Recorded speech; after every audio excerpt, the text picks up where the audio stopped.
even though they've been the first 8th generation home console to be revealed to the public in any meaningful way, Nintendo's Wii U, I'd say it's the silent threat right now as circa November 2011. And Wii U is the silent threat because Nintendo's laid out their cards on the table for the 8th generation with Wii U and 3DS, and by doing that, they've sent us all barking up the wrong tree. I mean, to us, the Joe and Jane gamers, yeah, we got to see Wii U at E3 2011, but from Nintendo's point of view, I really think that was nothing but a diversion tactic to them. I mean, Nintendo's tricked a lot of us, and most of us have taken the bait as far as being satisfied for now. I mean, the real impact of what Nintendo did at E3 2011 won't be felt by us until E3 2012. Nintendo revealed Wii U in June because they wanted to out the Wii U on their own terms, which they almost didn't get a chance to as it was. I mean, imagine all the leaks and rumors that would have spread if Nintendo reached out to developers in the way they are right now and tried to keep the Wii U a total secret. I mean, not even Nintendo can manage that. I mean, we'd all be in suspense for months, asking questions, starting rumors, so instead they just showed us an unfinished prototype of the console that doesn't even have the Wii U name written on it yet, and they showed us some cute little tech demos, and that's all it took. I mean, some of us were excited, some of us were disappointed, a lot of us didn't care at all, but it got us to look away and shut up for as long as Nintendo needs to get their ducks in a row. I mean, Wii U's showing at E3 2011 was really more than anything a big infomercial offering their hand to developers who never even considered working with Nintendo before. And as you saw, even back then, they're answering the call.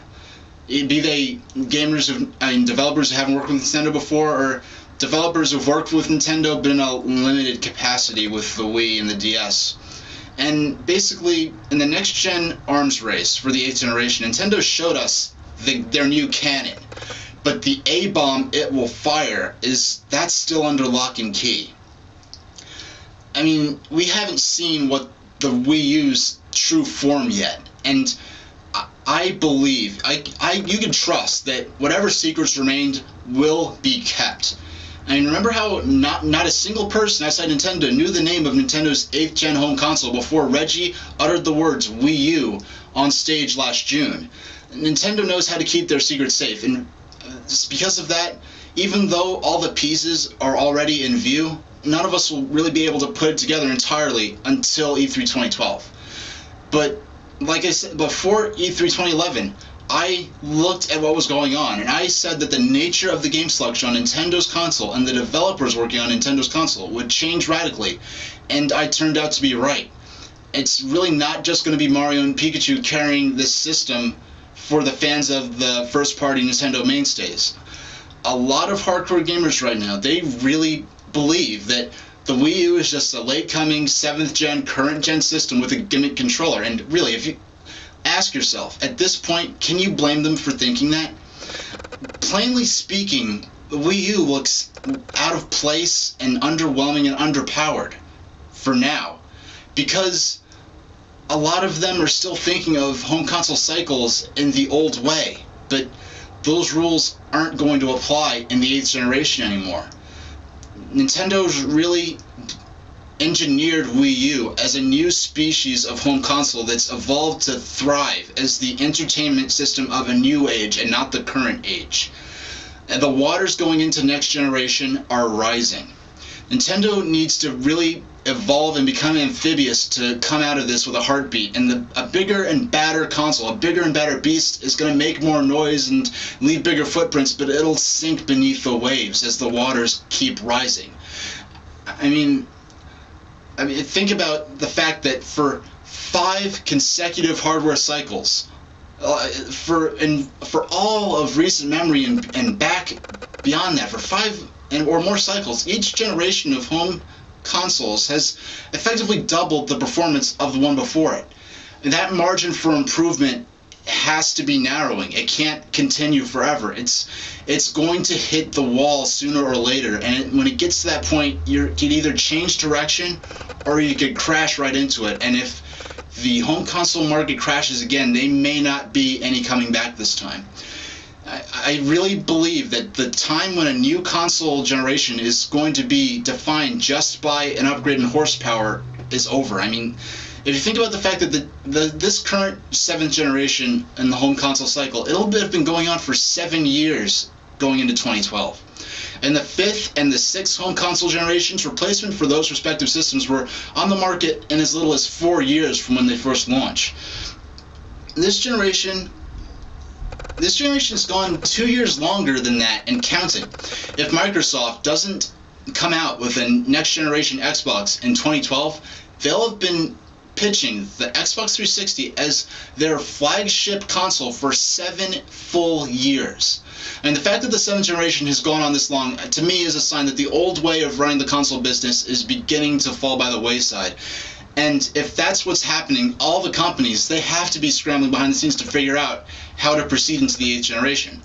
Because to me, it's obvious at this point that if the 8th generation is going to be defined just by advancing the gameplay graphics enough to demonstrate an obvious dramatic improvement to the owners of the HD consoles that are now on the market, the new consoles have no choice but to be unsustainably expensive to the developers making the games and to the consumers buying the hardware and games. I mean, do you remember the outcry when Sony launched PlayStation 3 at $600? And that was before the economic meltdown. And mind you, PlayStation 3 was one heck of an obvious substantial upgrade over the PS2 in terms of horsepower and gaming graphics. I mean, if console manufacturers are going to keep striving just for photorealism each coming generation, the improvements are going to become more and more incremental, less and less significant, and while at the same time the costs and the risks are going to escalate geometrically.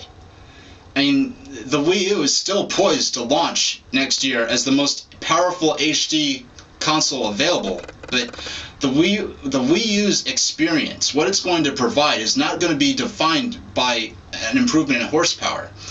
And really similar transformations are almost definitely going to come from Sony and Microsoft's 8th gen systems, but these transformations are going to be instigated by Nintendo.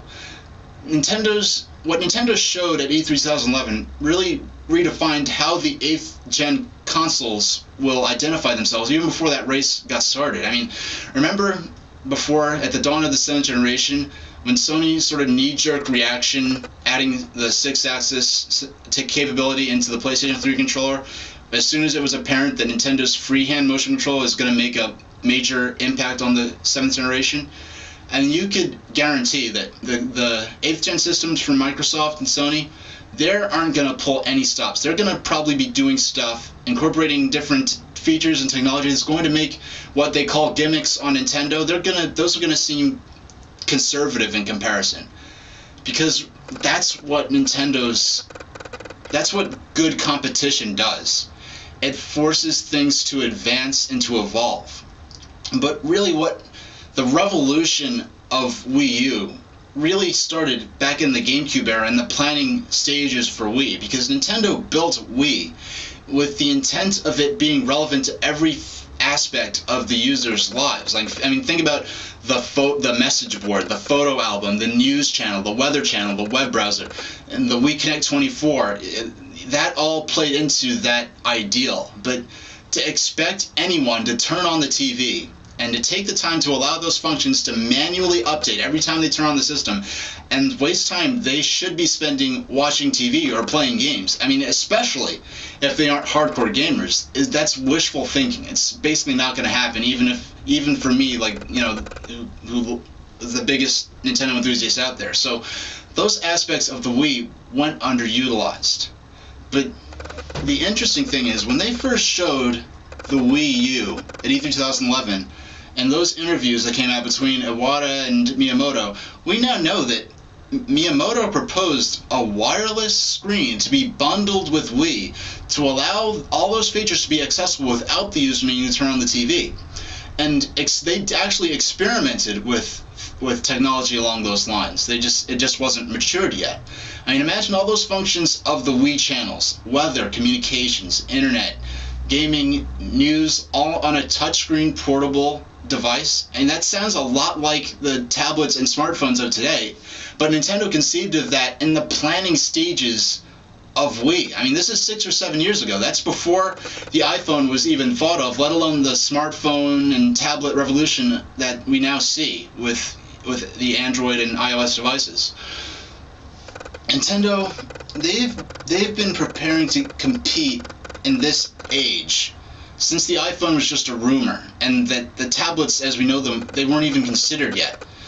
And Nintendo understood even back then that the capability, the option to take out the TV from the equation would be really key in enabling their home console to compete for the attention of their users, whether they're hardcore gamers or not. And especially today, where nearly every device with a screen is also a game platform. I mean, competing with Nintendo's, not just for, gaming dollars, but for attention. I mean, to keep people's eyes on Nintendo's screens, to keep them, to really enable them to finish their game, and then to get them to move on and buy the next game on Nintendo's device, no matter what room of the house they're in. That's going to be critical. And in that sense, I think what we may end up seeing is that the potential for the Wii U's tablet-like controller to be used as a touchscreen interface for games played on the TV, that might be just the least significant role the new controller will have in defining this new system when we see the true form of Wii U. And when we see the true form of Wii U at E3 2012, Nintendo's A-bomb will be dropped on the world. And Nintendo will go from being the silent threat to being the triple threat. That's what this is all about going into E3 2012. As far as not just Nintendo, but the entire next generation, the 8th generation. So that's my thoughts on that, and thank you very much for watching.